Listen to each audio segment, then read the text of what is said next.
Hello. Hello, khi thầy có. Hello, hello, Ừ. yes. Khi thầy tôi rồi.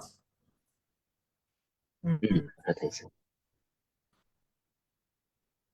Ừ. Hello, Zan in hianin CDF mara kumna kan nei dona chuta chuanin CDF mara te an mani din chan te an kaldan policy te le tuna MDF nena an buena chungchang le an din mun an buena te hi relam te pan thai ngem tiang ang te a zona a abul atang khanin zona kan nei dona mi puiten na top changi min lo thil sak don ne ti kha kan program at kal changin kan ron so mani ani chuanin how to pa nangma ama sai in mer khen na min nei tir thayem in mo phur na angte e tuna hianin tun mara hianin cd mara hianin engti kumatang kai he mo phur na ichal angchi te in mer khen na mi puin he na min nei sak thayem Oleh, kalau om tu ke, amma sabarin self introduction karon ti ma hianin hey voinia lomom ma zofa ah lama tangin income na thatak mai nei thui turin pathian khongai na tharau thiang lim om puin te kan changa hey tun din un te kan han chan tarup maya hey self introduction kan lut ngal mai ngan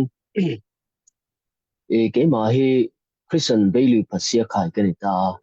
chuanin native hi sia ha ni chuanin CDF marahi 2022 atang khanin kalu chil vea ti maila CDF marahi an tran pui tu amamo mai ba ka backup tu amamo ni ti ka sia ta tang hian CDF maratan hi na karon thok tran vea ti chun volunteering ramtan ti in ke karon pen chho ve zela 2023 atang khanin MRST Myanmar Revolution Struggle Team secretary ni na karon chel chobea tun ka status apo secretary ni lai mek kan ito na hian MRST chu ka self introduction thei ni mai se lo me ole ole alom khop mai zona te ni nan cha saka imo phurna po aritin a ha thak vio don ni kha nei zan ina inkom na kan nei thei dona ke ma ni la matang pon kan lom khop mai ama sa khanin sarjem ane khani interview to khan kan han tiama se hei thil nangma mo phurna la tuini angin ti hianin inkom na kai muthaya kan lom tak mewani aya ke pok lo ba um chuanin CDF mara indin kumle indin chan policy angte a felfai takin min hil thaingem ko hi tle min chang dawa thlir tu mi a puite lama in mi hriat thiam na ma sain karon ngen chewa ke ni CDF marahi ni som ni pasari mai 2021 din ani na adin ni atanga after 6 months nuwa hianin leaders can khatte uh, ni na le chanvo alung oilo na wangin CDF mara ya kan lo create ma sak ber atangin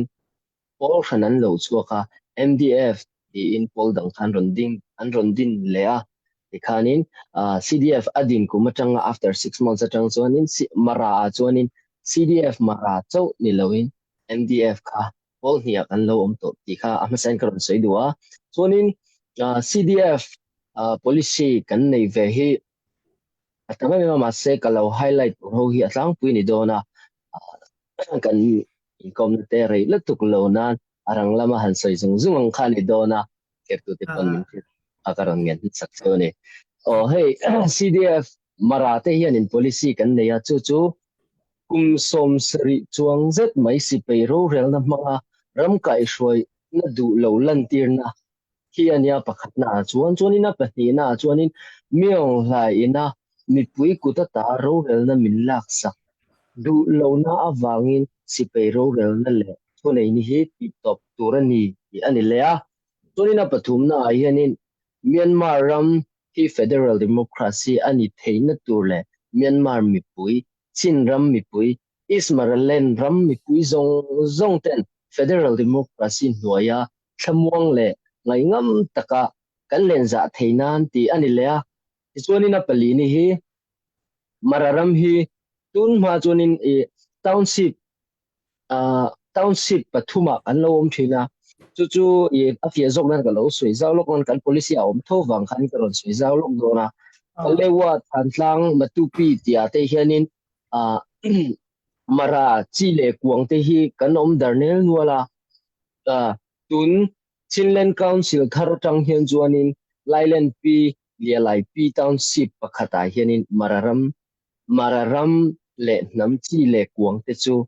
hui khom vek an ni dona township pakhata khanin thun zom an ni to chu chu kan englawa po kan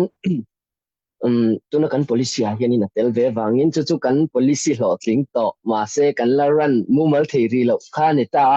kha kha kan policy te jing atel ve wangin karon soi loka chuanin apanga ni hi mararam tan ro rel na le thu nei na autonomous township Merland council kan nei ngei theina ti ani chung te chu keni CDF marate na kan policy lo englo ve te ani kan lo mu to ke nia lo om khop mai mi pui tan ram le nam tan ti in thai top in lo chuan na in chuan omin in fakom tak zet ni chuan in CDF mara in sipaya te hianin khoi khoi ange training na in kalthin nang ma ni mo in sipai rang chunga hianin hanin zot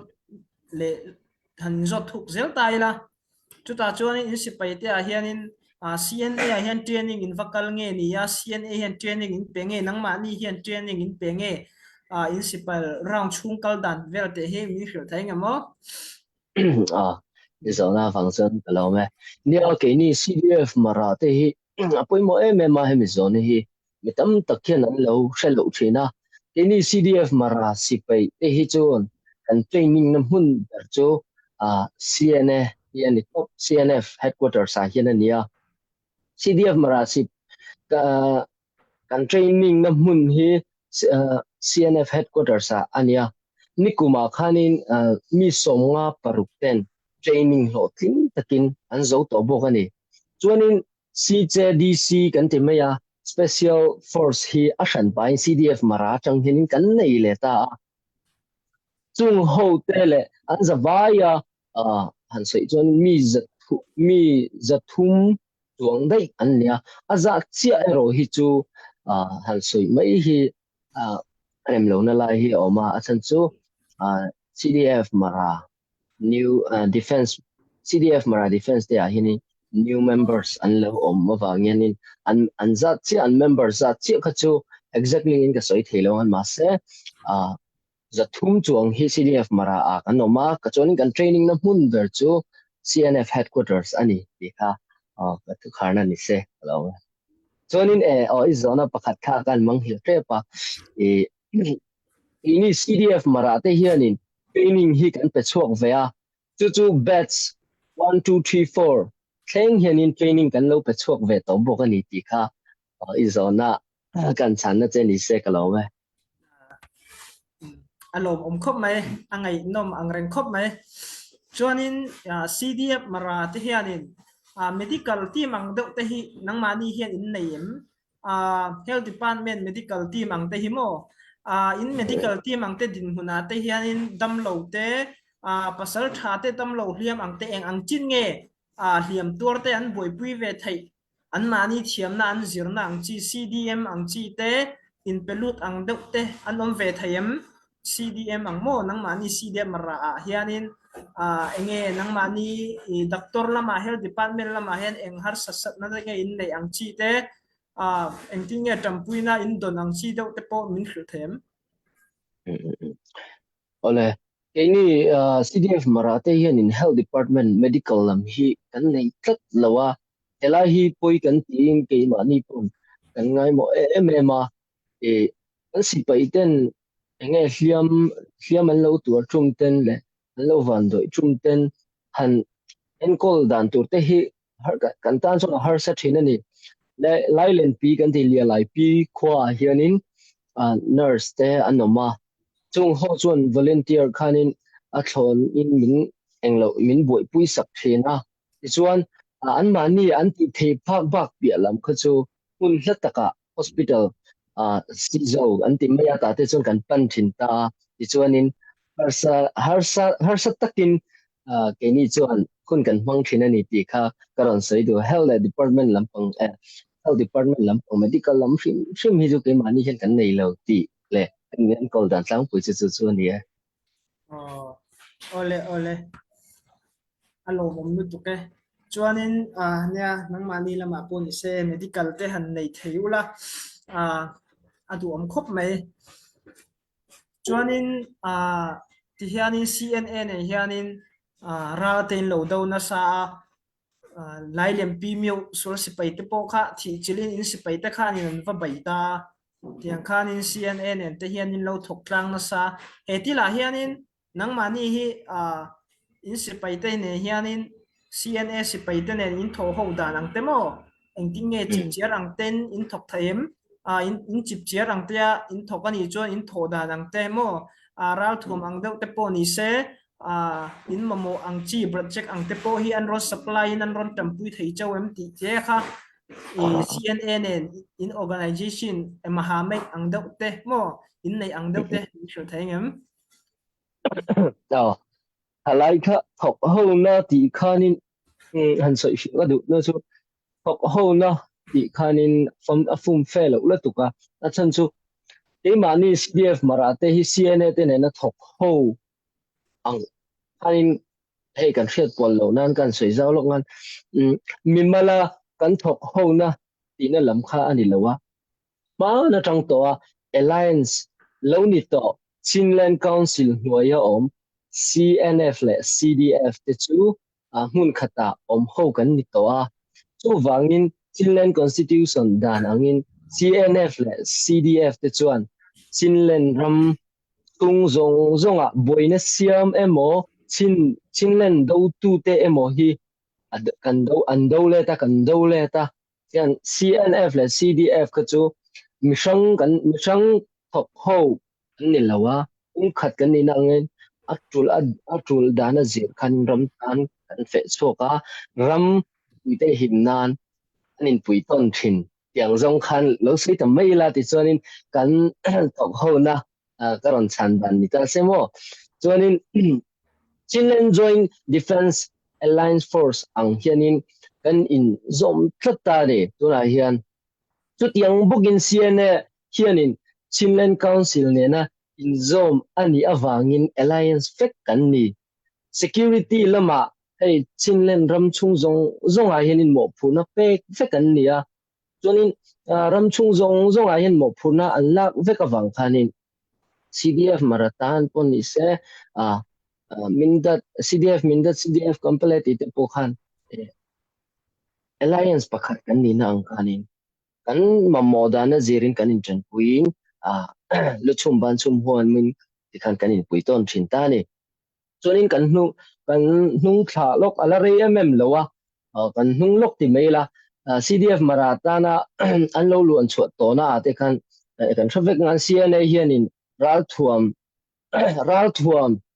kan mamo dana zirin hey kan ho theita ni ren ang khan yang khanin ke mani in karanga hianin in thil phalna te hi atam ma se chuta chuanin aral thum zonga in pe ke mo eile invel in spec yang zong khan chuanin om chuang le lawa ma se ini chu policy pakhat nei kan ni awangin le target pakhat nei kan ni na atang hianin kan thil ti tu le kan tumang te chu kan in pui ton thin ti kha ka thu chana ni se ka lo wa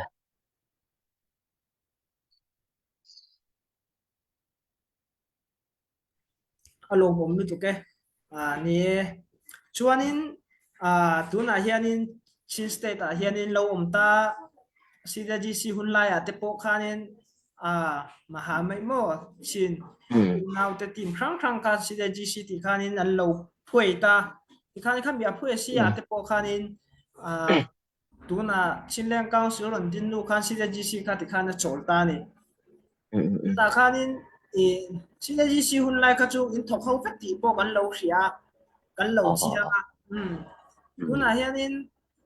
nang mani te hianin eng pol pol tenge in tho pui ber thin ang mo nang mani te hianin tuna nga tu tenge in tho pui ber thin te chuanin sol si pai kem hi vo eng zang nge ra do in chua ang chi te sol si pai man ang chi te pio so thi man ang chi te tang te in naim chuanin nang mani CDF mara tel hianin operation tel hianin mo CNN en po ni se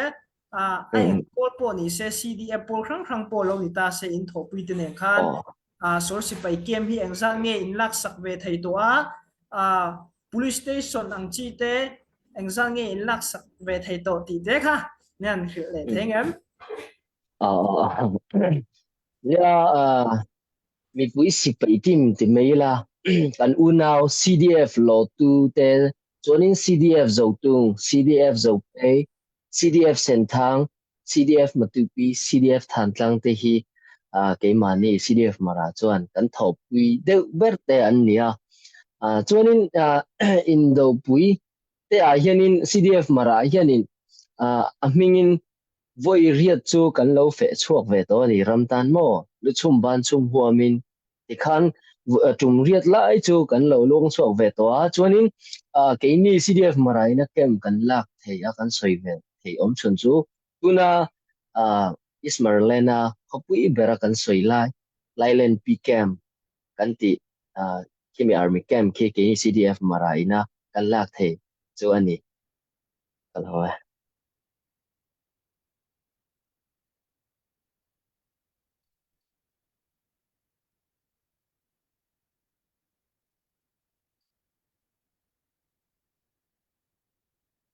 sorry itong karatlat lang sorry pasal tha eng zat nge in chan ve thei to ang chi mo operation in nei na hianin mi pui lama tanga zo na om chuanin comment na khanin zalen takin a comment thaya chuta chuanin mi pui lama tanga zo na om chuan chu chu kan ho tu pa hi kan zot tel ngal do na ni chuta chuanin tikhanin operation khrang khrang ten lo nei ta dam lo na wang te po ni se pasal tha chan te po in lo nei ve mai thaya midang hian an nei thina chuta chuan pasal tha in zat nge in chan ve thei to in chan hian in an chung te an har sa don sia chung po chom tu ber thalai te kha an ni thina wangin chuta tam pina ang te in pe thayem chuanin CDM mara chuanin pasal tha ral na to lai i chaya hian mo to lai hun tu he revolution kun chunga hianin ral na ang chi te mo tam puina ang chi te eng tinge in tuam hlom dan in pasal tha te in kher na mo nang mani in ngai so na hianin enge in din hun ti amin khel thai nge mo ole le ke ni CDF mara kan pasal thawai sen te hi mi pali lai ramtan hianin allo martyr to la ramtan an martyr to mi pali chuanin miong hai sipai lakatang hianin mi pahnih kan chana MDF kuda tangin mi pahnih thiam tuar le hei indona awanga ramtui leilowa omta te hi mi som pahnih anom to boka chuanin kan pasal tha martyr to te hi an mani vuina le an kan uizia lan tirnang hi ke ni chon kan tinge ngeya an than lunga mai pialama an mani pol leo leo ten choi moinang ten kan ti sak thina chu mai ba ka chuanin an mani amimal amimal tan thau khanin fundraising program te kan organize thinda ne chuanin kan fundraising program reng reng a hian donation hi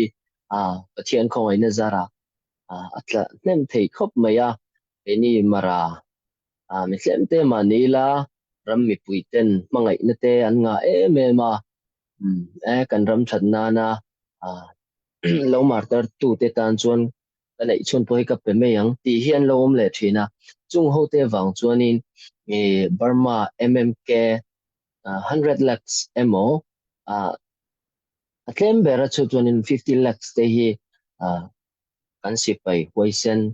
lo martar to te tan hianin donation am thon kan pethin ti hi karan sei ni se chona kim tho khat viau in ka ria nhé nhé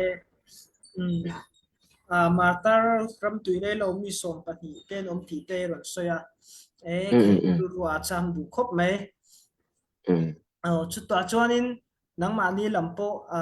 in har savio thấu là chung in CDM mà là hay mình mà ra lên là hiện mi bùi ta na si bùi cho nên chăm mà y bị y là mà thế nghe in in malak na ang chi mo zirna supa te po ni se chung tiang a chuan si dia mara hian mi pui ta na hianin malak na te in na yem so si pai do char char nge ni a heng tiang a te hian malak na in nei ve thayem ti kha cha sa le thai nge mo mi pui tan health department hi chu pathian khoi na zara kan nei thea ma se van tlang mi pui ta ne ro ta kan thok hei hlei thei ri lo ani a chan chu MDF ten ena kan in kar bo ruak vela wang hian ani deuh ber mai mi tam tak chuan MDF ne na CDF in kar bo ruak hi ilo mer khit tongan hei wang te hianin keini tuna interim Marland Council kan create to chung po hianin chunga khanin tok te hi a har sari em chu wangin school institution ero hi chu ram mi puite puinin NUG school kan din to ti kha ka chan top na che ni se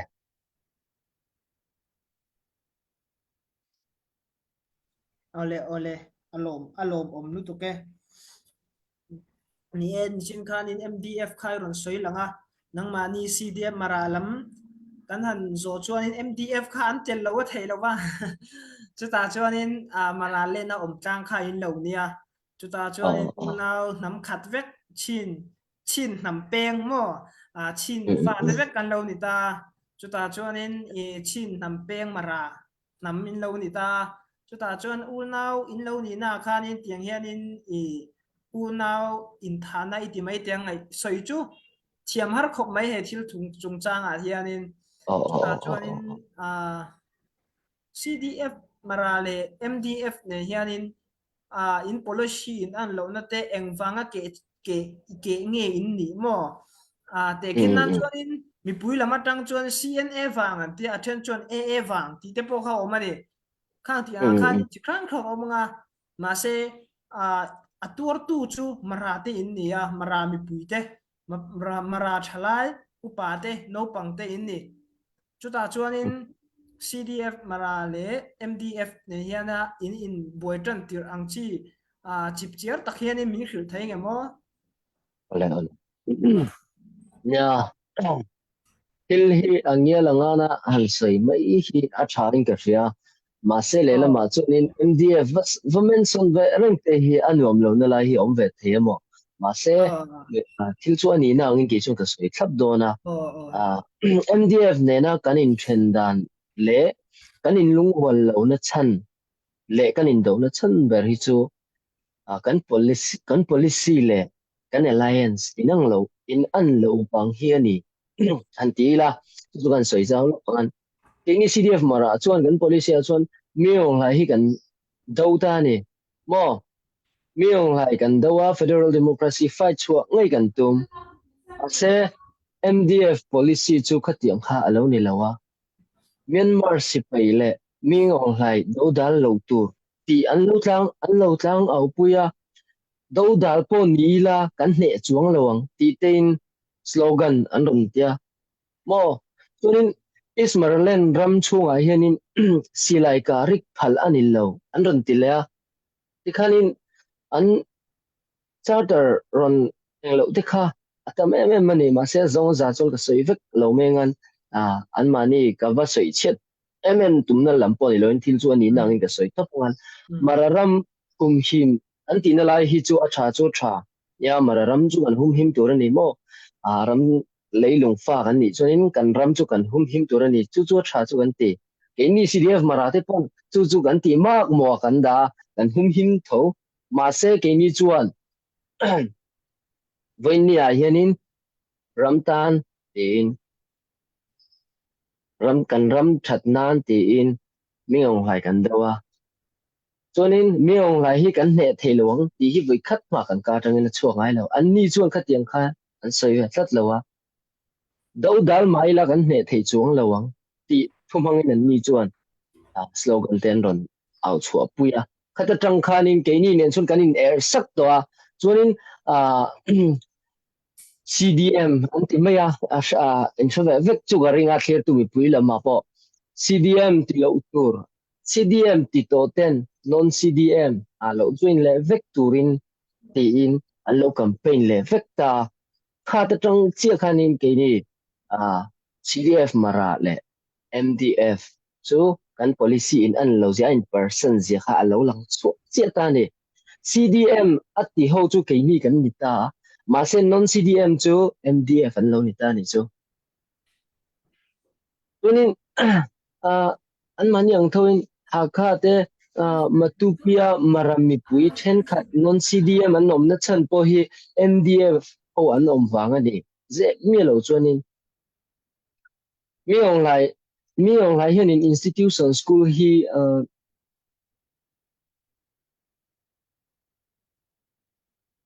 kun thleng hin in ala kalpuya ta chuanin nga tinge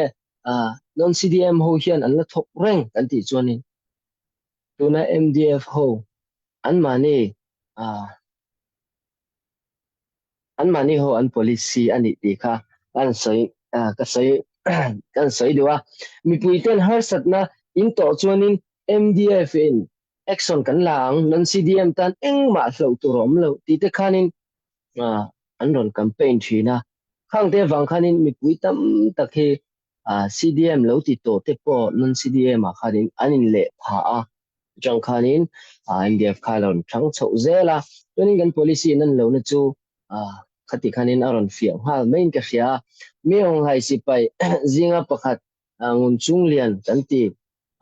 advisor nge ni ju ka kha chiang chelwa ni na tak hi information a hianin om te po hi ka ring dawa achan chu MDF ho te nen hianin kileng kim hi information anin pe zung thina chu ta tang chuanin dala kan ti te mo spy ten ron oma ti khanin ke ni CDF mara ho kan khem om na te ti khanin min ron zong chuak thei thin ta ni kha a hnuaya dala kan ti hemi spy an ron om wang hiania chu an mani chu mi ong lai do da tu ni lo mi ong lai pol an ni ti afia na chu mi ong lai now ti mei la si pai rin om pakhat ni phave ngun chung liana an ti an join tlat wang le an link tlat wangin an ni chu mi ong lai do tu ni lo in mi ong lai lakata voin nia mararam tana state ni ve du na ha an nei ya chu mi ong lai ne na hinin ham that na state ni na te hi kan hu ve the lo da lo mo ti in mi ong lai ate khanin an va khen te po ani the kha kha chu zeldin ti ni mai se kan sei tui dewa ya MDF nen hin chuanin kan in kar hi a thalo ma a chan chunga ti nge kan ti chuanin an ni chuanin an nu le pa chu sanin midang nu le pa te hne na an va om top to tuna chuan a chan chunga ti nge kan ti chuanin CNF kan du lo chin si pe hrim kan du lo an ti tlat mara chuan chin hnuaya kan om lo wang an tia state ni na kan dilangan ti in tuna hinin Rakhine kan ti nen hianin anin alliance ti tu ponan hreto marami pui hrelo tu manom lawang MDF alliance chu ani an si pai MDF si pai ho te po hi an training na mun pui an zu training thin na mun pui chu tengta an zu kal na chu mo ho pula fekani an zawai chu wangin voinia hianin an ni chuan an nu le pa te hrachuak to loin midang nu le pa te fa angin an vein fu chop to ni chu wangin a poi kan tia ke ni chuan MDF hi kan ho shan lo ma se an movement ni ke ni chuan kan ngai the lo wa CDF CDF hian in MDF hi engtin ma an kan ne tek chuang lo ma se an ma ni hian ne tek pa sa zia vein ni thleng hian kan policy an lo wang ani akha chu chu ka thuron kharna ni se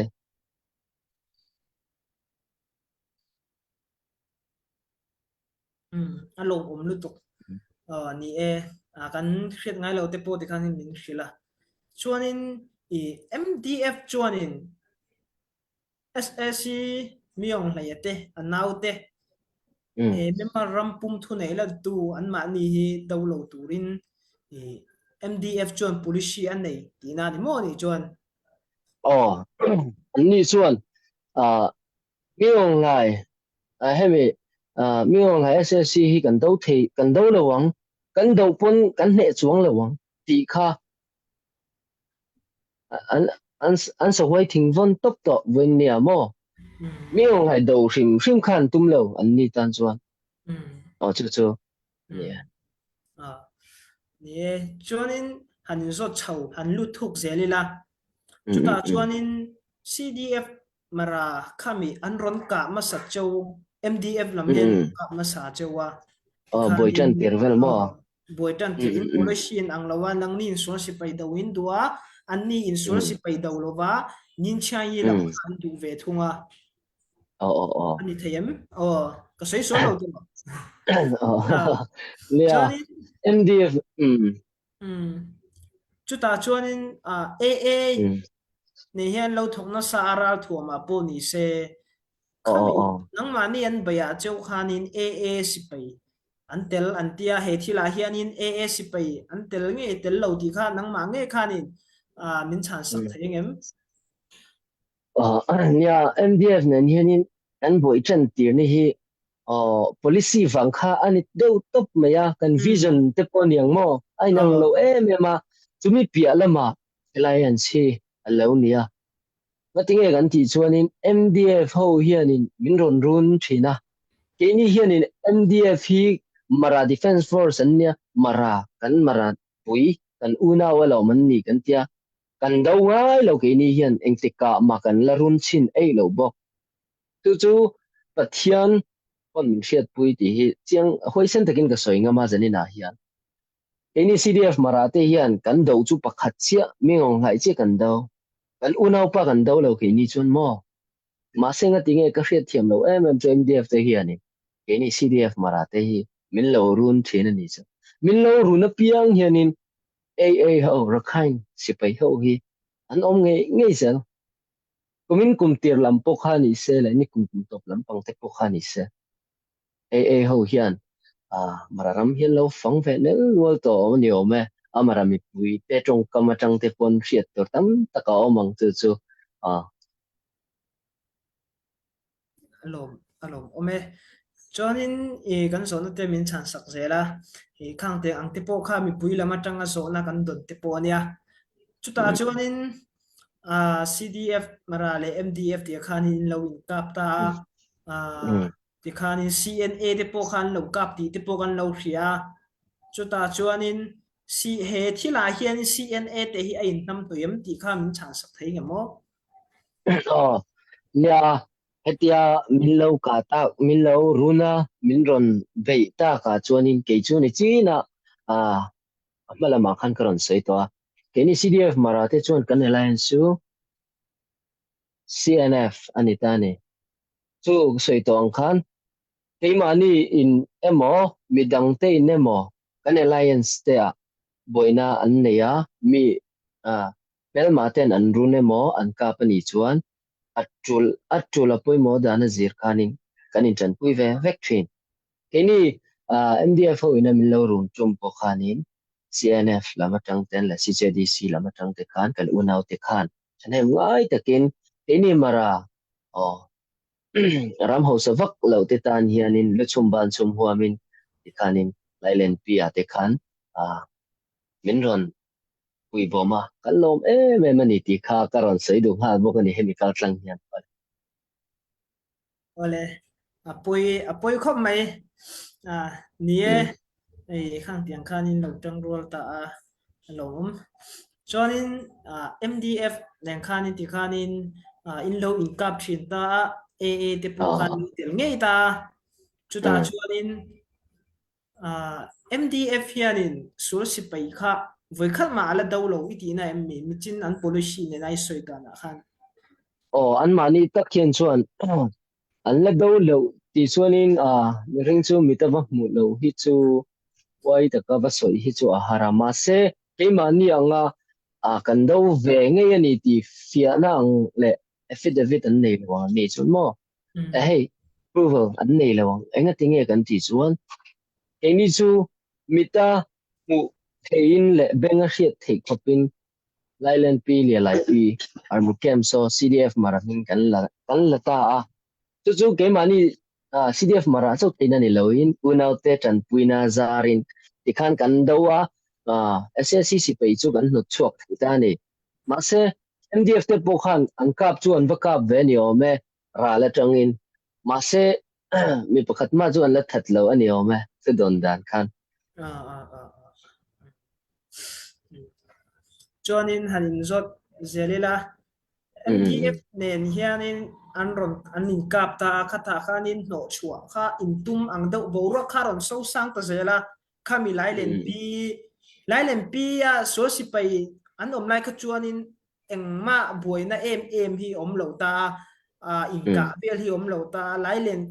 len pi kha aral muang mo ngin chai aron ni ta ga chuan so si pai lan om to si lawa khang tia ang tin hun a thlen khanin in kap ta ni ti kha kan lo hre ve a chuta chuanin MDF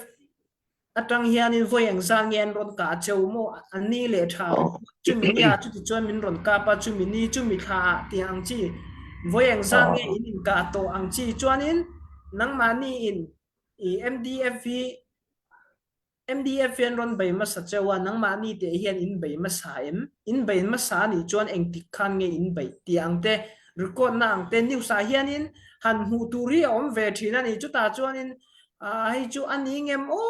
tin lai tam tak hi ru om ve a chung tiang a chuanin nang mani hne na tanga record kha mi pui hne na khanin thil thlang dan kha mi thei ngemo alai na sa ya ini CDF marate hi an om he te tong hin han chan to pila topic ka lo lut na dona tuna min zona ka thil poi mo me mania ani chi kanin ka na ni chi tak te hi atang zona hriat thei lo na nga tinge kan ti chuan internet chat lo wang hi ani de top maya chonin philam pang ismarlen lam ki chu net chat lo wang hianin in ka shoi dan te poi sa ma information in pek dan te po ni se en kim hi har sa internet om lo chuan ma se thei top chuain record fel fai khi ke ni chu kan lo ne ya naki na documentary ta na la changkai me fe ma na ti in em nya MDF ne na kanin ka ne hi emani hring CDF la matang hianin MDF hi voi khat ma hi kan attack ma sangai lo kan va run kan va bei ma sangai lo hring ma atran tu le ati thin tu te chu MDF ho hian ni an mani hian rin chanin nge an ti chu ka hrela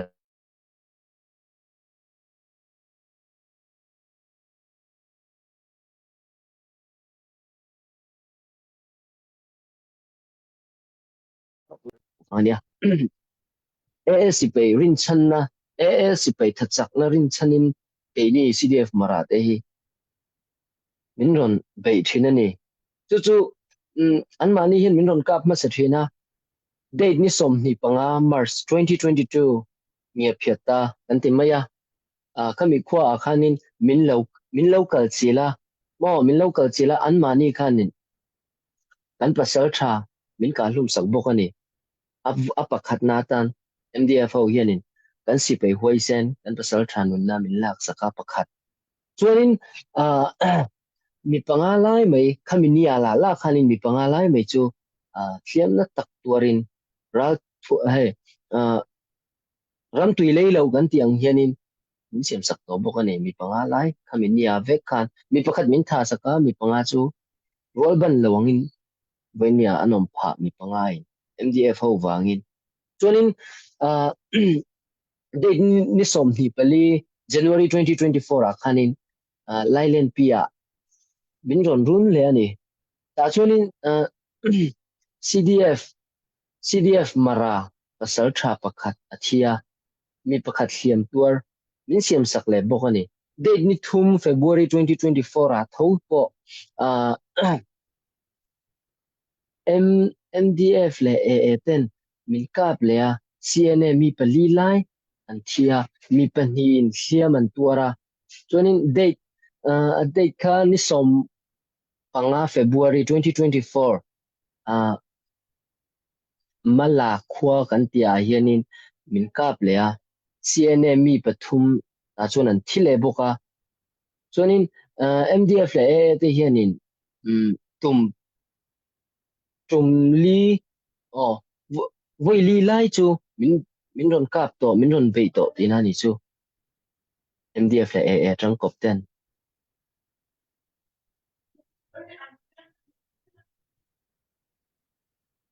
ai an ron bai to chewa ti khanin i pasal tha te point lo chana pasal tha pakhat in lo chana nang mani CDF mara te po hliam te po in lo nei ta alo ome chuanin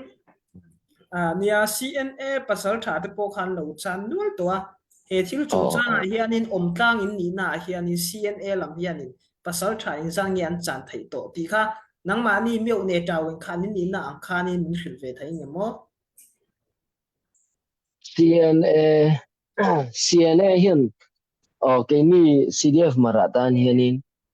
chu Lailen Pia anom lai khanin mi pakhat CNA si pai kha thi chu ni moi zo na kha I trong kha tlemin alo ta lo har sa dewa kami ka bo lok te po kha cái ni pun kan news don na tang khan kan lo ti ve phota le ka sia duam lo tak ni chungin ma se sia kha ngai sia thil thleng kha chu thil thleng information kan don ang apiang hi chu mo phon tu te na post ro an tiang hi chu kan post ni ngai ta kai ma ni na ni kan ti turania I post ro tiang ang information kan don ang apiang kha kan don lo kha chu kan post lo ani maya kan don na piang kha post thai ang chi ka chu kan post thai lo kha chu kan post chuang lo wa chu ta chuan hai tun hnai han ti mai la mas kha te po khain lo in kap ti te po kan lo hria khan mi chung chang te po khanin CDF marale CNA chuanin marale na phone signal zong zong khang tiang sim card zong zong te po kha mi puin na tang an lak sak ti thoma te po khanin thu tam tak thu leng wa oma media khang khang pa post ani an media ming post tu te media ming te chu han soi lan lo mai la an manin republican post ho na chungin chu ta chuanin he thila hianin ni enge in lak sak tak tak emmi mi puite sim card in lak sak tak tak emmi in lak sakani chuan engwanga lak sak le in ni ti kha min khil thai ngemo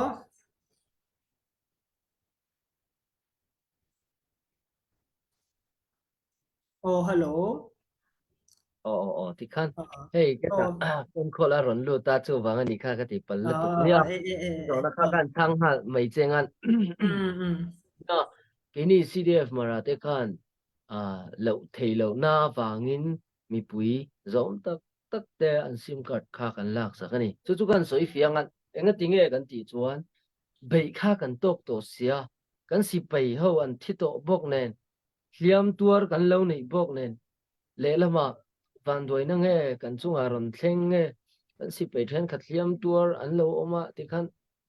kan huai phili to mo ti vak ngai na tur le low in defense dan tur te po kha kan real ru film to lawa khat khat khat china khanin eng po ni se civil ho a hianin tuna sapai te po ruk in an lom theya dala kan ti te hian lom theya chu wangin heng ho hi an om lo nan ke ni CDF mara defense ho kan lo him zok nan le kanin kul na MDF ho AA ho ina an hriat lo nan information kal thei zong zong in biak po na zong zong hi chu ti top free photangu ti khanin usi chho kan tia defense secretary tenen khanin thuan rela ti khanin mi pui te po kha chu ti em in kan antana enge ni har sat na turang fan chun kan thlen chuang lawa an ma mo top khop ele bar mo kha tiang ko ate khan chuanin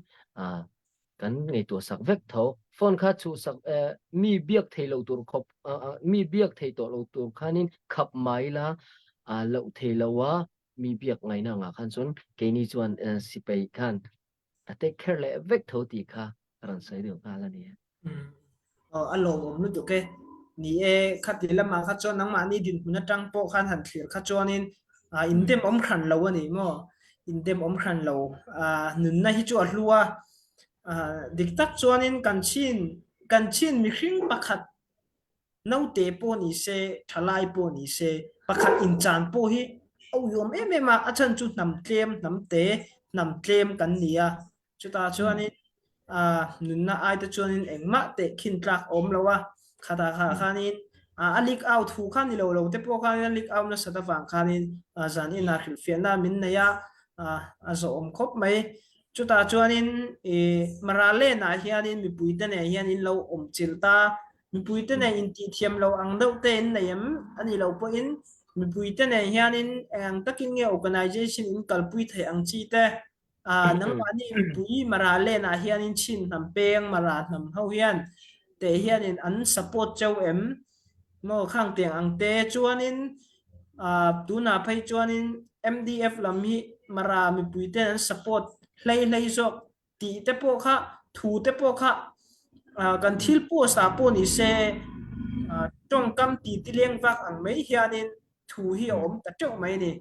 chu ta chuanin marale na mi pui te hianin an support chau em ti a khanin an lung rol pui chau em ang ti na ten thotang pui chau em ti kha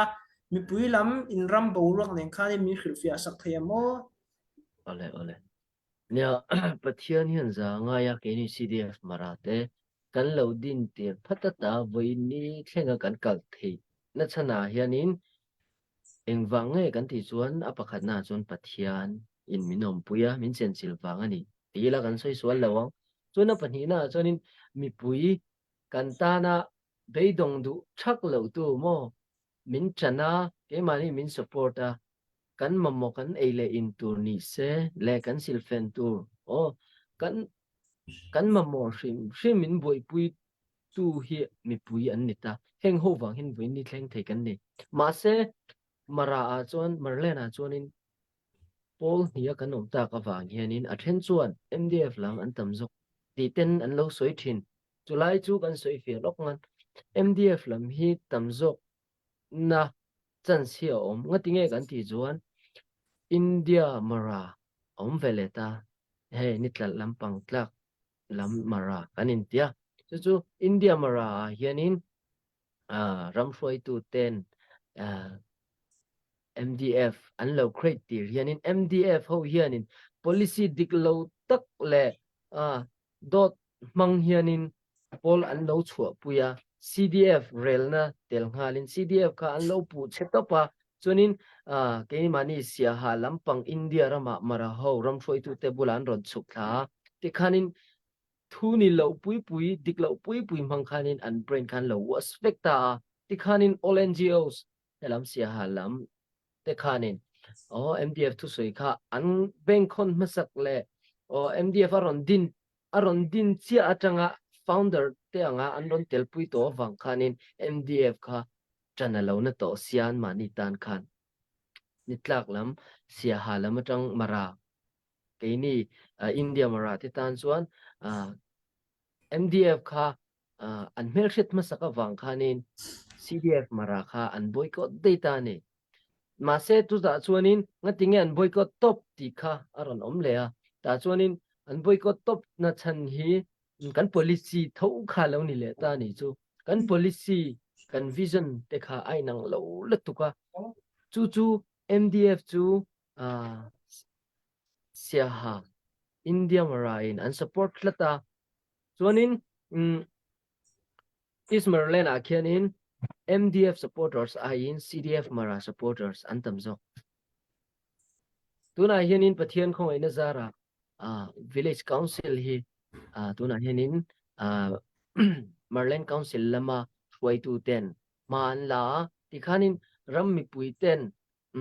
CDF mara hi kong dikani ti khan ron thchu zela mo voinia CDF mara hian amara unaw pa akap hlum lo ti hi mara ram mi pui hian an thatoa amara ram amara pui thattu le amara pui rilru tin tu chu MDF ani ti kha mi pui mia lo tan chuanin an thevek to atuna chuanin MDF ai hianin CDF mara hianin supporter si kan nga zok mai the ni ismar lena khian chuan chu ka thu khar top na ni se alom lu tu ke ni e khofe la hi chuanin han soi han zep ve deuh pokila khofe la hi chuanin kum hun turom lawa lala salumona engkim thune na le ro pui fin na le hausan na zong zong thil ti thaina nei zong zong po khani eng ma lo mai atia khata khanin Christian kan lo ni na hianin chu wangin i khovela hian sum le pai le eng mai na ti thailo mangai na hi lo lu khop maya ya in kar bo ro khi kan post du lo po thailo wa kan ti lo po thailo wa the thil thlang tak tak ania thil thlang tak tak mi puin hena tlang zar hi keimani mo phurna ni boxi nen hianin chuta chuanin nia achang hi chuanin mi pui lam tam tak zo fa te tang khan khrit kha hrom ve ni chu nang mani in buaina khan mo han in lung rual thei ula ti te po kha ril ruwa khan om ve na sa ni chuanin i tlemin han lut le zo ila ama sa khanin khami CNN na lailen pi in sipai te in nau te khami sual sipai kem in lak zo to nuwa sual sipai ho ron kal tur ang chi kang tiang ang te an ron lu lo na ti in khopu na khan duty na khain lo nei ta tro chuta chuanin in nau te pa an ron kap ta MDF le AA kan ti don emmi chuta chuanin nang ma soi angin chuta chuanin khata khanin an ron ka khanin khami buaina a thlen ma te khanin in commander te in how to te in now te MDF khan an man ti kan lo hria chuta chuanin news a information a kan post dan le kan hriat dan le information kan don dan chuan CDF marate kha bungro phur tura mizoram kalai sia tanga ron hong ang chi te po khan kan lo hria information kha om ve nu ani khami an man chan khami kha MDF in lo man AA in an lo man boka khami thu la khanin in rem na kha in pu te khanin an va nei pui turan kal an man ti te po kan lo hria kha thil kha tak tak nge nia ti kha cái mà ni khiết đàn tí liang tí po lâu ni thấy mo thu địch lúc tục cái tí na po ni chuang lâu eng vanga man châu nghe anh nia in nau te eng vanga khreng châu nghe anh ni in how tu te eng vanga man nghe anh ni tia te chuanin warning an pe chawa inge an du mo an rama inge eng tia omzel nghe an du tiang te tu na si MDF chuanin sol sipai dau turin tuna CNDF te PDF zolen te po ni se team dang te po kha lo tho pui no la ni chuta chuanin sol sipai an dau veka a tho pui te zong zong kan sol sipai an dau a khata kanin sol sipai an dau lo kha thei don lo ta kha thil te a khanin karon soi fia te po ni se khami zo na fia thei na na mo chuta chuanin in now te an man ang te in how to te an man te kha an chua to em an kaltir to em nge an that nge nia nge an soi sa char char nge an latang an la khum char char nge nia eng wanga man nge an ni khata khan eng tin nge in biak rem tan kha chip chiar tam khanin min an khil te di ha puya hai o in karon bai sai ni chu ole nya hi kan izona ha zau do lekin kan chang mai chenga ni MDF ho hian CDF marate hi anu nau te ania inga tinge anvaka topa mani unau te ka ringot thu om su ti te pon a then chuan an ngei tu thea nia chanom lo hianin thil hi a ti thei lo wa min ka na hianin chanom ta ne enge kan ti chuan MDF hianin Lailen P hi Lailen PSAC peisai ho kha si pei ho kha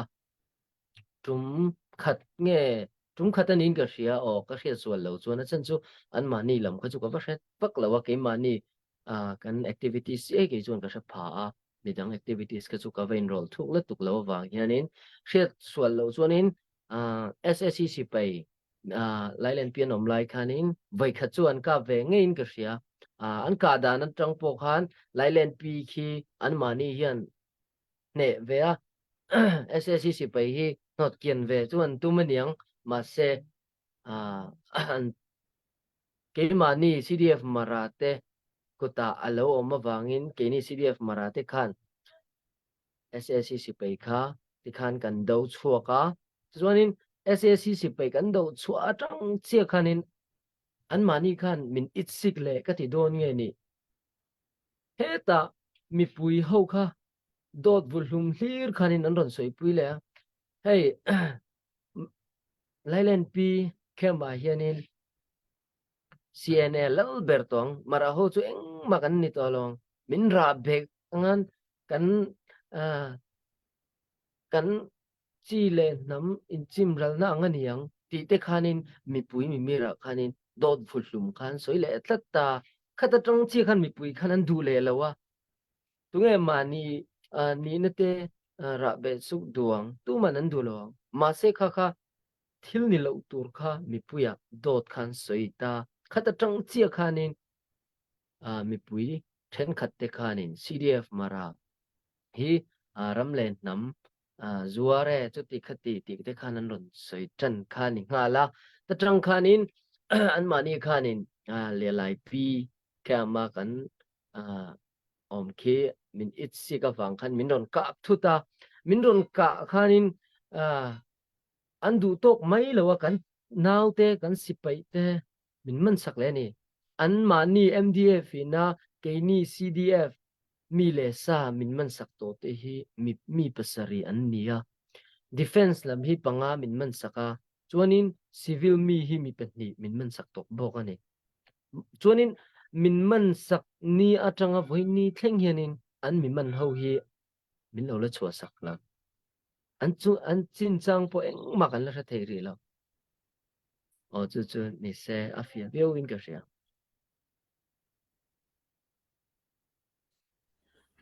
ni zona cái mani là mất trăng zona hi ala zo lo wa mà sẽ i tuna itu soya trăng khan in mi pui là mất trăng comment na khan in zona aron oma chu ta chuan in MDF policy chu so si pai ka lo ngin chia yi mani state ta ding khan ti kha an mani tum ti kha ron soya chu ta chuan in ne nan thok tlang CRL thuma te poni se chu ta chuan hian in so si pai hi do ve a aram chunga miu ne som chuang so si pai kem tam tak lak lo wala nei ni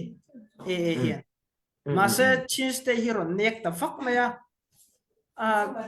chu ta chuan in hian so si pai do ti hi apuf na tur tam tak chu omani ti ka soi du na nia chu ta chuan in nen thok tlang si chuan hian so si pai kem alak te po oma chu ta chuan in MDF te chu so si pai an do ve ani lo mi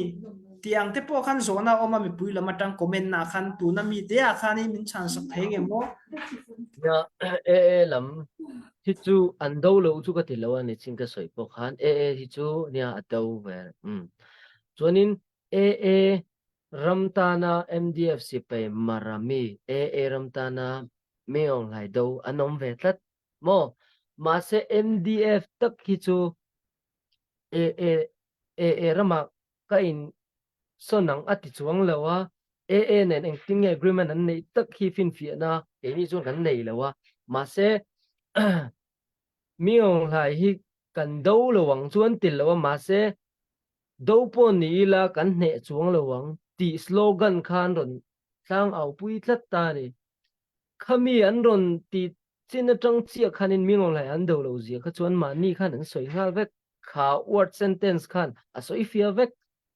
anu a engang sete pon lo dowin lo beilet le ma se heta Paul an lo din tran tir o an lo create tran tir vel atang toa khatiang thu an ron man te khan chuan tuna lo do le thut po ni se atir khania poimo mo Paul reng reng a chuanin Paul hian moto kan nei veka kha kan moto a zir khan Paul kha akal mai ani mo vinni a chuan an lo do le te po ni theya an do te khan chuan an thola tu ka lo ma se cái chú anh đâu lâu cái tin lại cái chú hết à miêu lại chú đâu po ní là cái nệ chuang lâu ang tiếng về lần rồi suy vàng khanin đâu lâu top tu rong chi ang à khanin cái chuan cả ngày anh chú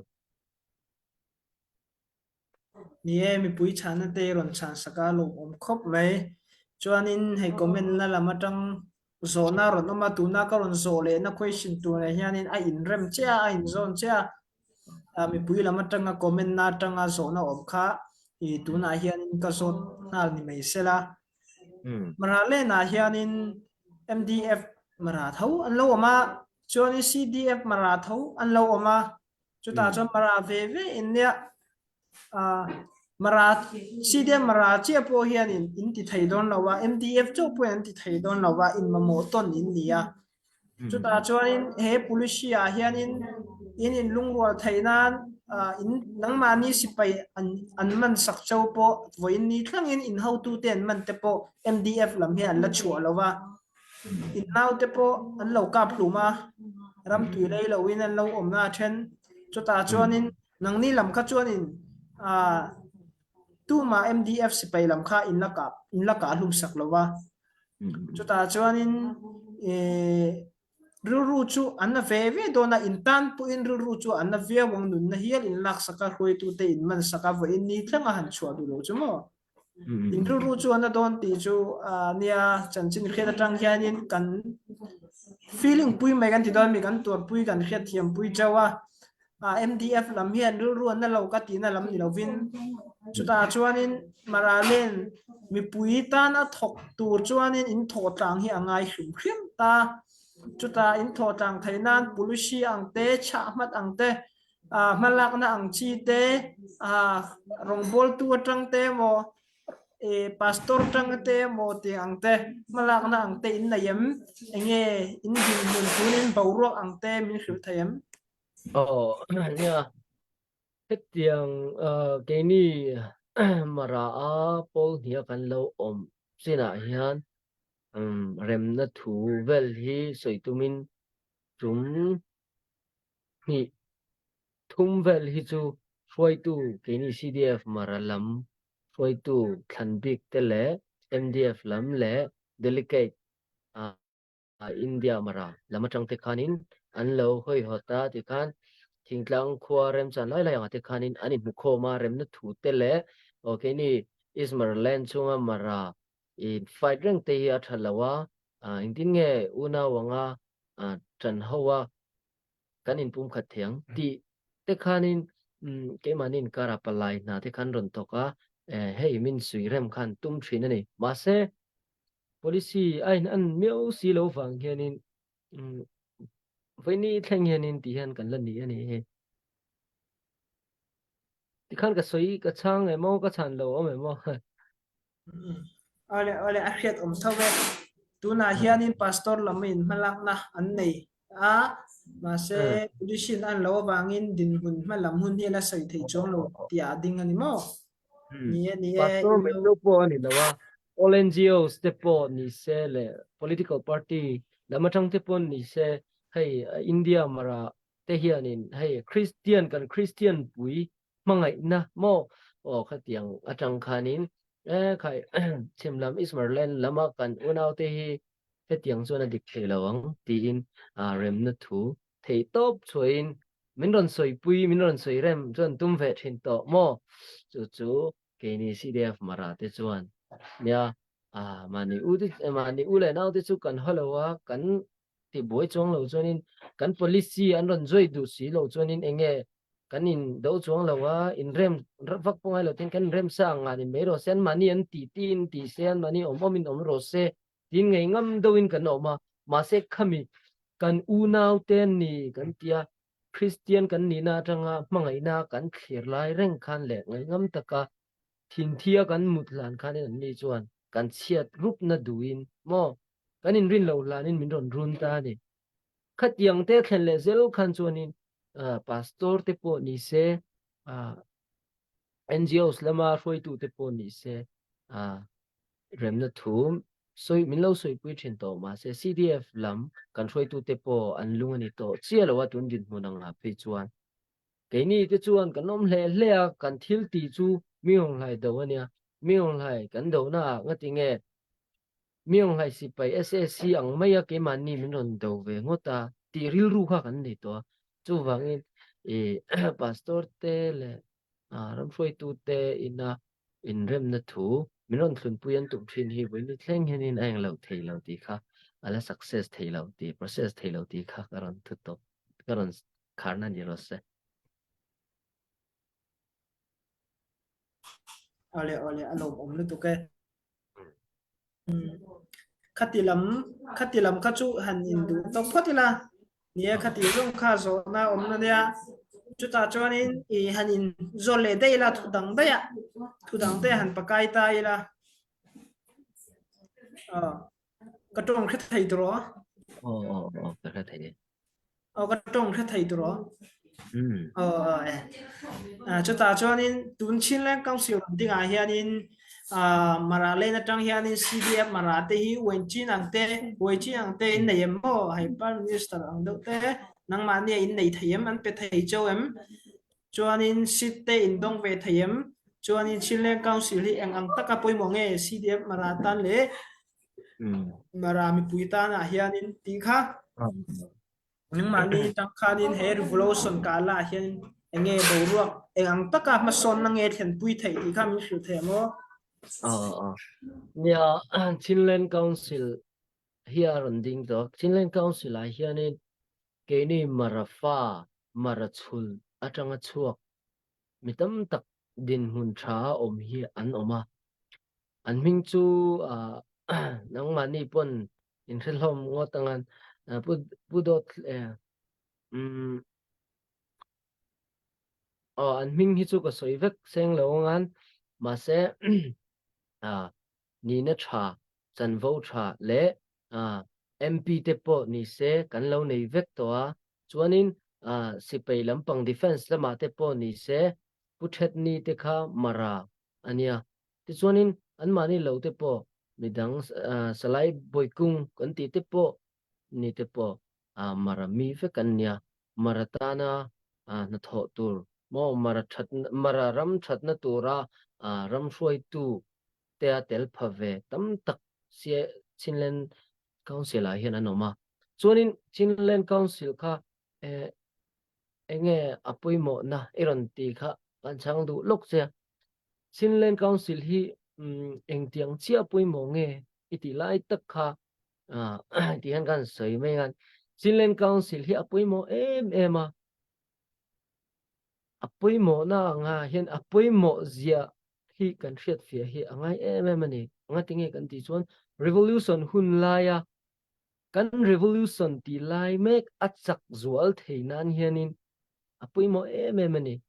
ne na kan chan nu po a civil government thatak adin theinan mo khatiang atan tek pukhanin apoimo ma Chinland Council a omlo ai chuanin ramshat huna hianin Chinland Council hi om thei to don lo ani tun hi om na hun tur dik tak Chinland Council a hun taka omani ti hi apoimo na karon soi don awang khanin karon soi ngal ni se chutiangin Chinland legislative Chinland legislator po om thei lo wanga tuna internan Chinland Council loading lo ni ta seng chuan Chinland legislative om thei lo wang mo om thei lo wang Chinland High Court te po engma om thei long justice po om thei lo hrim chu wangin Chinland Council chu political affiliate anisia hriat thiam le zualnan Chinland Council hi power nei takani mo anhoya hianin executive anoma chuanin judiciary te chuanin legislation te an om bok vek ani chuanin Chinland Council hi arang lama din ngal ani na chana hianin Chinland rama hianin ral thuam chelek pol tam tak an oma wang hianin Chinland ram hi Chinland Council an din vat na chan poni ngatinge kan ti chuanin Chinland ram chunga hianin ral thuam chelek sipai tam tak an oma o heng ho laka hianin amala in mu thiam lo nang te kha a hluar tlata hei hi apui em a chimral na te po ani a thlen thei ta ni chu wang chuanin Chin Council hi arang lama loading ani tuna hin kan hravek ngan Chinland rama hianin mi sipai engzat nge omang mo pol engzat nge omang CDF du lo pol te po an lo om le a tikhanin ral thum an mani ram matang khanin an ron chelek veka ta khanin Chinland Council lo om lo ta seng chuanin amal in do na te lo om nga sin in mingong lai kan do tum na khan chin chung mi zong te kan lo in do pal thei bo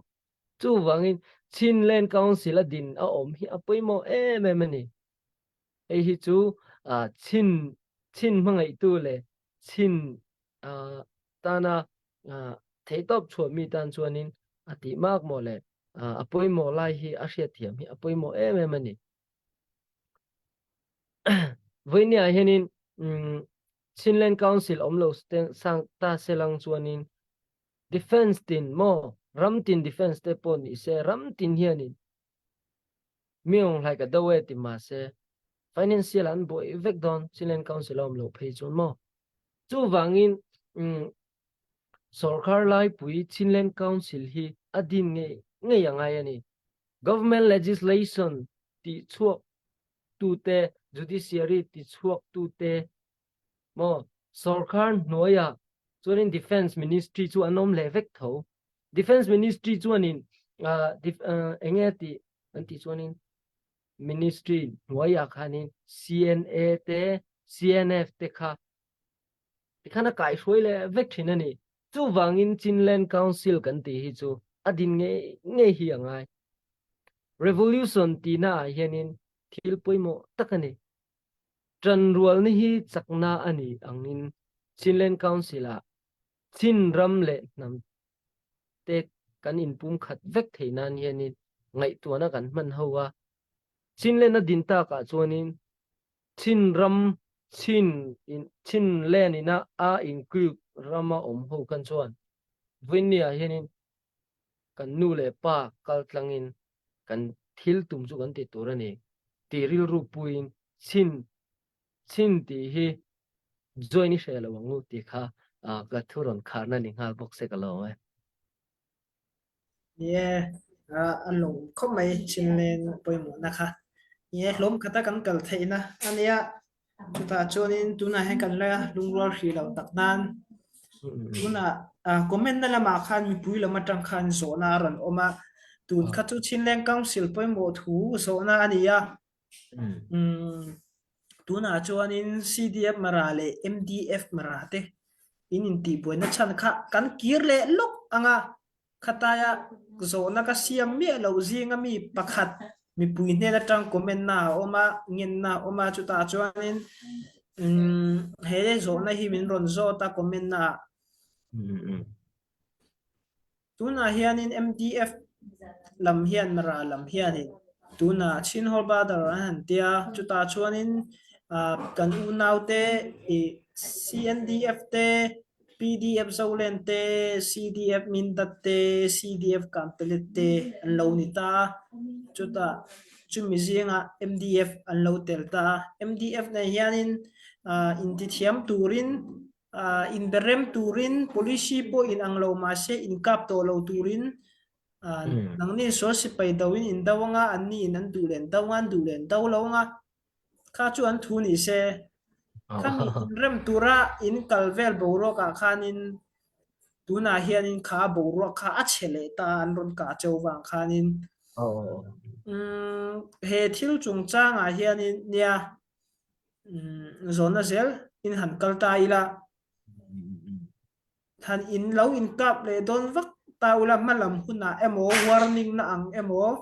chuanin in ti to na in lo ka to na atangin emo hun kal to na atang khanin MDF thopui kan u nau chin holba da te hianin an zinga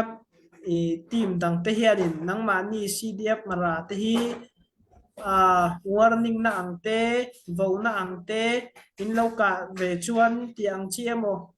ang chi te thu chua te emo phone call atang te an nei em ti kha comment na atanga mi pui thu zo na ania min chan sak thayeng emo ole rồi nó chụp một em mà sản xuất po nín cái gì à nha cái này CDF thì CNF Chinland Joint Defense Force mà CNF thế ngay tiếng nghe với nia hiện in kan ram chunga Chinland ram chunga hiện in sipai ral thum pakhat chelek a hu hoin kanom lo kan ti chuan kha soitong khan tu nei ron suyang khan miong lai do du chia si lo nge do du ve tho si ma se langsar la tuk lawang chi an lo am poni theyang tianga khanin kan policy kha allow in an fum fe thin lo wang khan pol khan lo am ta che khanin ke ni chin ram chunga chin in ling ho ram sang 100 out of 80% hi chu tu na hianin kut khai ngamin ka soi ngam 100 out of za a som riat chuang hi chin ram a cheng sipai ho hian Chinland Council an join to ni alla join lo om chun te chu tuna iron soi ho te zinga khana nom ta o khang ho te kha chu kan tan lo nok sak ve thin chan chu om ma se an mani kha ke ni chon mel mai en in ne mo be turin ne mo an mani etek turang zong pon kan ngai tu ni chu kal ngai lo ma se kanom thal he le lai min ron ka reng khan chuanin mi ring thin rim ni hianin tin tok clean tok hi anei ve a kan thin rim na a so san to view chuanin avuk let kha om don lo ti kha chu a soi theilawa ma se teini lamatanga invo be na phone call tang in emo tiang kha chu kan tilawa ma se ram hroi tu te hi engtik lai mai pon an chunga noma anni te hianin thatakin asilai tho zong lo in emo tongkam talin table talk te om theng em ti ten ti khanin palai na te kha an han thok le thina ti khanin ko san hroi tu te kal tlangin kan boruk te po adai le mai thina ma se ne kina ron tho le em ti kha chu ka hrelawa chu ti chuanin ke ni kan in biak dan chu ni mai chu tiang lo zong engemaw hei in vona in run tur thu velanga han in ti chiam nang kha chu engma om lo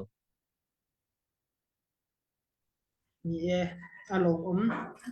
chuanin tuna in kalpui me ka hianin chin brother hall lamatang hianin nie in kap to lo tur ang chiemo hai anni poi min ron kap to lo sela kai ni poi ka kan tu lo wa tiang an u na kan nia tiang ai thok ta ngu chutin kal tang u tiang ang chi te mo soi ho na ang te in nei thim enge nang ma ni lama te in biak rem na te om em chan chin te enge mi pui ne na soi du ang chi te ne soi ho chu ril ruwa omang ang te chu chang chuanin kan lo soi ve thena ti khanin a chan chu kan soi nge angai kan soi lo chuan mi pui tam tak mo pui soi lo num na tam tak kan chan on ani ke ni ake ma ni chaw ni loin ma ni lama pon chan don kan in do tak chuan ma se u le naw in do chu thalawa kan tia ini chuan khatiang in do turang zong ten emo engma i challenging te po kan va eng lo ngai lo alo om na to ka chuanin tuna hianin chin te kan lungwal hri lawa thok tu te po mi pui hianin lungwal kan du antia ami pui bir berate hinia lungrual lo zok chu buai thak deuh mai nia ma se hanin dem thei chi poni lo ba ma lai he tang khanin nam dang te hianin chin zo fa te himin lo ti buai ne khop mai chu ta zo fa te thin lunga hianin ru ru na krang krang hi lo oma chumi ser nung chu ron chuak thina chu ta chin nam peng a te hianin in do mo nam peng le nam peng in do ti rang te tiang te khanin fala me halkha tidim pain zo mi pa zo min mi zo tiang khan in bu sinang deuh te pawh kha lo tam na sa ni chu chu tun tum voi khat ma chin fa te kan la lung rual lo wangin atam zok i ti tiang mi pui hian lung rual na kan du to a chu ta chuanin khroi tu te pawh an du a khroi tu te pawh an du na chungin an vai an du na chungin nang ni pawh in du a leilam pawh an du do na mo midang ho pawh an du do na ni i nang ma ni chau lo ho po chu ta chuanin chin nam pum khatakal te pawh kha du tam tak anom ta chu ta chuanin nang ma lama tang khan chin zo fa te eng ting nge in tuklang taka chen ni than ni a po ni se in tor puya han in lom puya kong khatakal tura enge chop chua thai in nei angte enge i bai sai angte eng policia kal nge mo nang ma sei khan sa chet atang te po ni se i experience atang po ni se i ta atang hianin enge mi pui ne na cha du angte nem nia chin zone ha thak in lung rual theina na ka bei sei chu chin hi mo chin ti common name hi heta hian ani ki chuan kan in lung rual theina na ka rin chu in lung rual nan chuan in chin ti hi kan pom vek ngai a chan chu chin hnuaia hianin tribal ho tam takanoma heng ho hianin chin ti hi an pom vek ani chuanin in lung rual na chu automatically amain alo om hal mayang chuanin Chinland Council hnuaia hianin constitution mo in lung rual na a om tel vek bok ani chu ti ni lawa englo mara ti te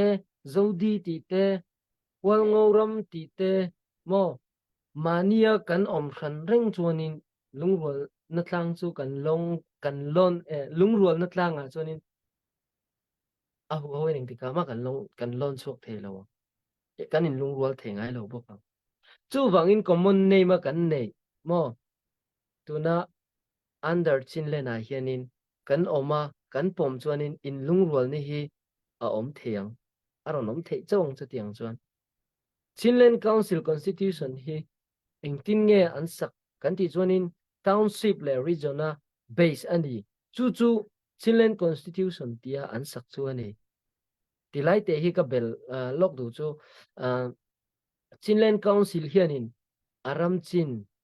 azawa mi tu ma thliar bik thlei bik nei lowa mo i mi zong ram zong in ang tlang taka treatment apeka a en kol kha chuanin Chinland a hianin in lung rual na du om takaron par chuak don ani ti hi ka soi du boka nu le pa do dal tu ni loin ramdang te po voina Chinland la join lo te a ka soi du chu nu le pa do dal reng tu ni loin mo nu le pa kal tlangin kan thil tum chu ti itum zo kango voinia chin rama om zong ram zong hi in nu le pa chu chin ti hi in theng hil lo hi atha chin ti hi in uniform ani tlat uniform ang khan ngai ro wo mani nu le pa do da reng tu chu atop pa anu le pa ne na kir le tho mo chu wangin tun hun tha ani lai hinin kir tu ma se nakina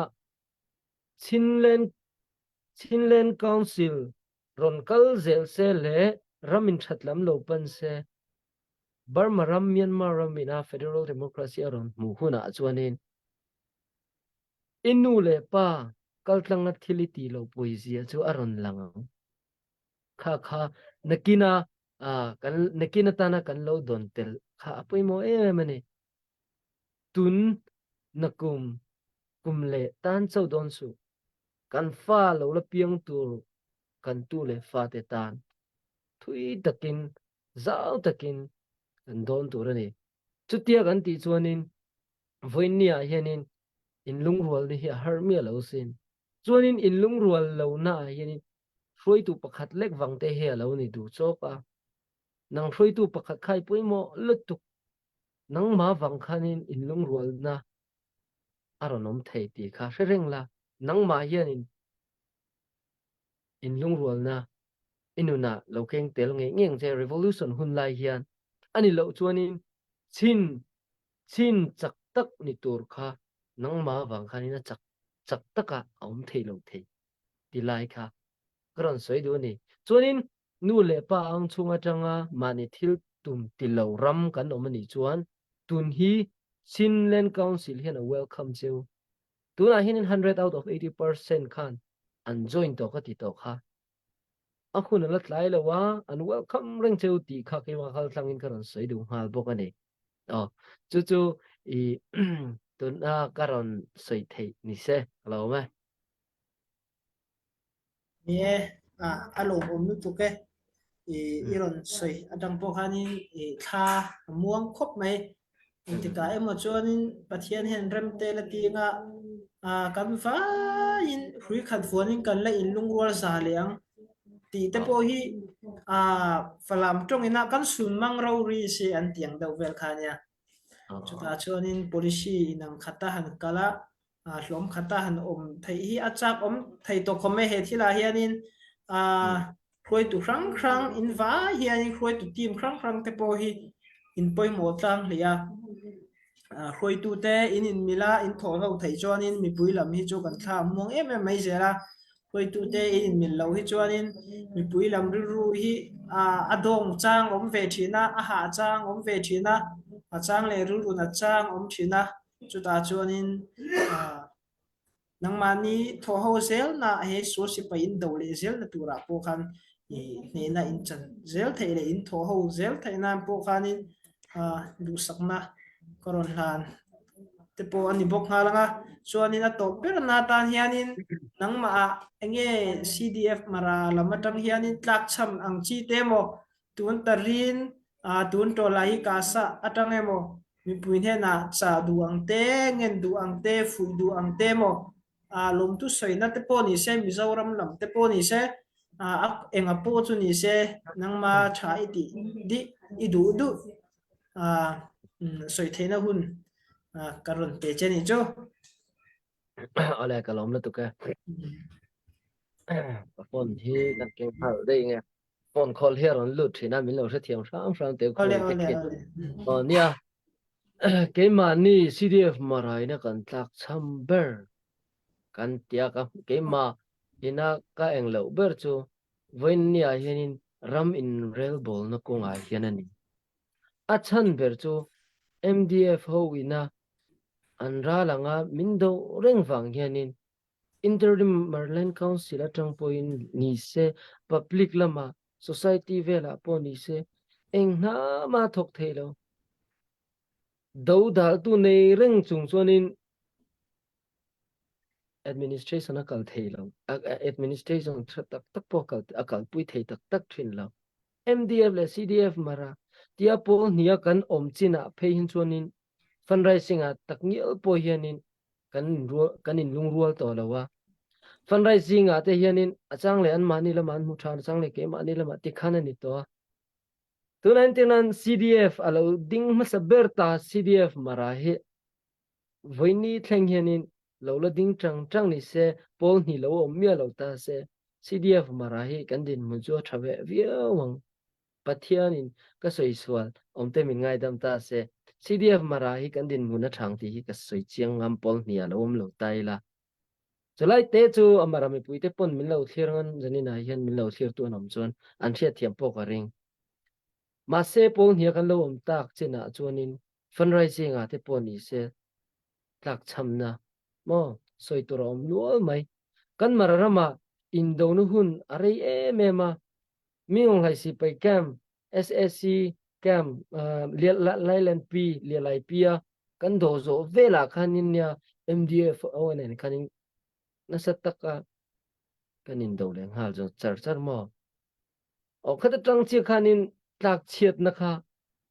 aborina ron kal le ni so eile inani se sile fenani se le o thildang danga harsat na tlak chiat na chu ke mani hian kan tok na sa marami puite khapang tak le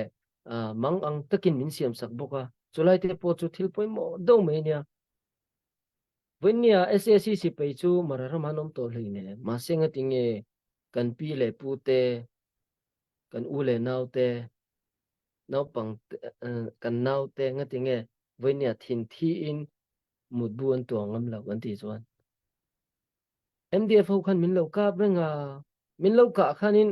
kan do top si lo wa kan vakap le ve le chi atang khanin in do kha chuak hala ni maya te khanin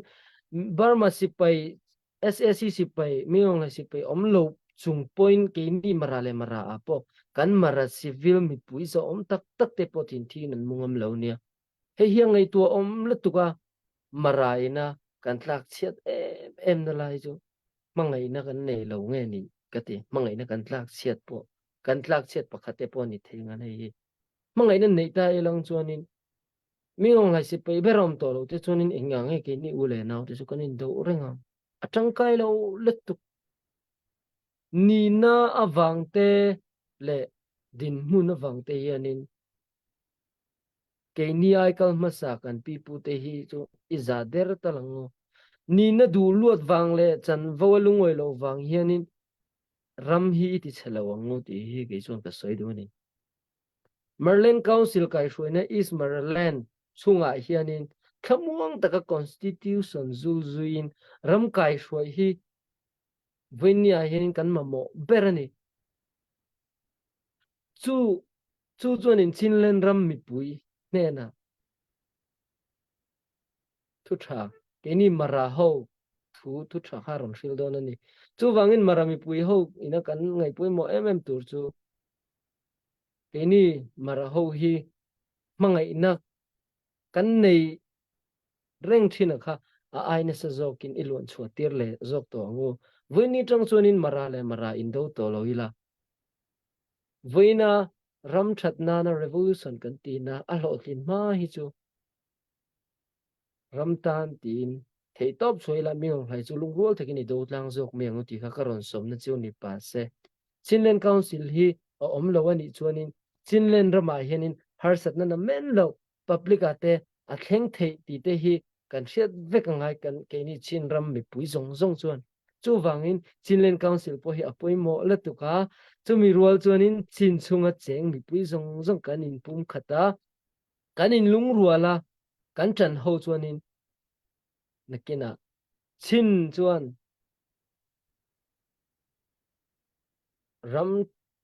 ram thatak kan la din chok don ani china kan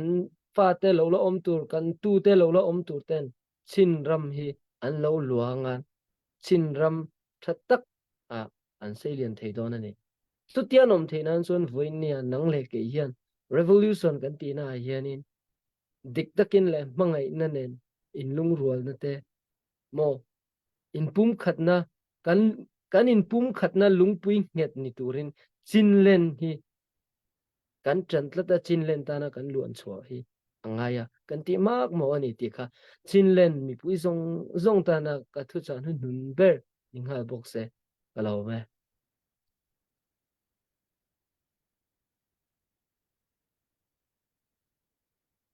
alom om khop mai zanin chu khati thleng kha ania in boruak te po ron thazau chauzel thei tura hen bai saila MDF ne na pum khatai lo om theinan te po tong trai na te po kan lo ne yanga chuanin thin fa te in pum khata kan kal theinan ti tong trai na te po kan nei rek thina chuta chuan kan pasal tha te kan ngei tu em chowa chuta chuan chin thi kan tlema chuta chuanin indo thampo kan om chong lawa han indo po ni la tu mai chak kan om chuang lawani a chak zok tu po hi a za thak tho thawa thì thiếu rẻ rồi chứ hết ta này ngay ý eo về là tết bò ni xe gì khá vẫn này phát đồ chuông lâu đi chẳng tết bò ni xe thì là hiện chim phát thì cái hành tu na hiện rong pol tu tết bò mà lạc na anh này mấy ít mi khá hụt ba mình là chu tết bò bắt hiện ra ra ron lo chính thầy xe ron to lâu xe tí khá nia bây giờ na asang du khop maya zan ina nga te hun te min ron pe thaya mi pui ne na thu soi na hun tha te hun du thatak mai kan nei thei pha chu ta chuanin CDF marate in har san na tam tak kan khet pha medical la ma po ni se ai le ina te po ni se tun operation in kal le zel na tu so si pai do ko nga te po ni se man ruwa le bung ruwa ai le in cha khai te po in ma mo nasa tak in ma mo ti te po kan lo khet pha chu ta te po ni se pathian in om pui chau sela veng him chau sela ai member of federal democracy kan nei nge thainan atharin mal som chau ro se ti kha lom thu soi na ne du sak takin i kan hlan che ye nang ma ni CDF mara ning zong zong in bo cái lòng nó thực cái nhé thiếu tu là mặt trăng khanin khati zong kha zo na nia mi pui là mặt trăng khan zo na dang kha om lem to khri lawa khati zong kha zan in ni se thiếu tu te atop thenga min thiếu sak tu te zong zong le i ron ngai poi moa zo na te ron siama he program ron tel pui te zong zong thiếu tu pui zong zong te lel pen on pui chau sela veng him chau sela